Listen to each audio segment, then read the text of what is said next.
Okay students, let's look at question number 6 to 10 based on the second given passage. Now when you look at this passage, the central idea of the passage rotates around how self-analysis, self-assessment and a little bit of planning can help you plan your career options for the time to come forward. Now when we read the few segments of the passage that allow us to understand the central idea, there are few keywords that will help you remember that.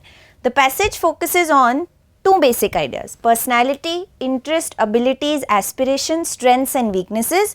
These terms help us understand how an understanding of our inner self, a little bit of soul searching, can help you plan your future career options easily.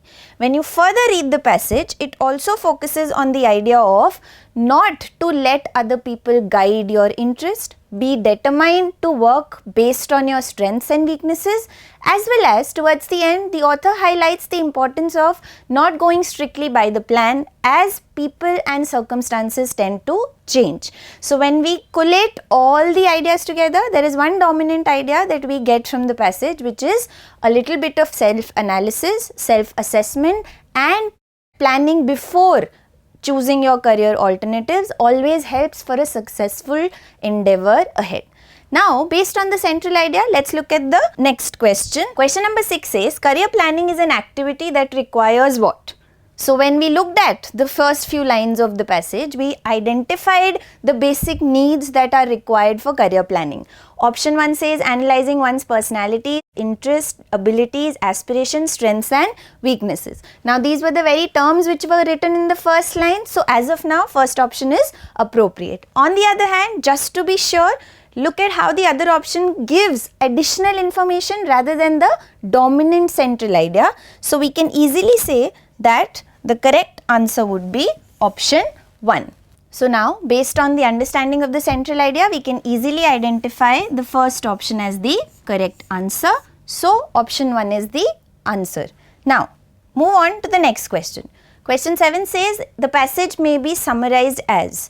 We have already identified the key points which look at the main idea of the passage. So option number 2 clearly states the same choice. Before making a career choice, one should learn to prioritize career options and use one's personality, interest, abilities, aspirations, strengths and weaknesses. The same keywords have been highlighted again, and therefore we can easily say that the correct answer is option number 2.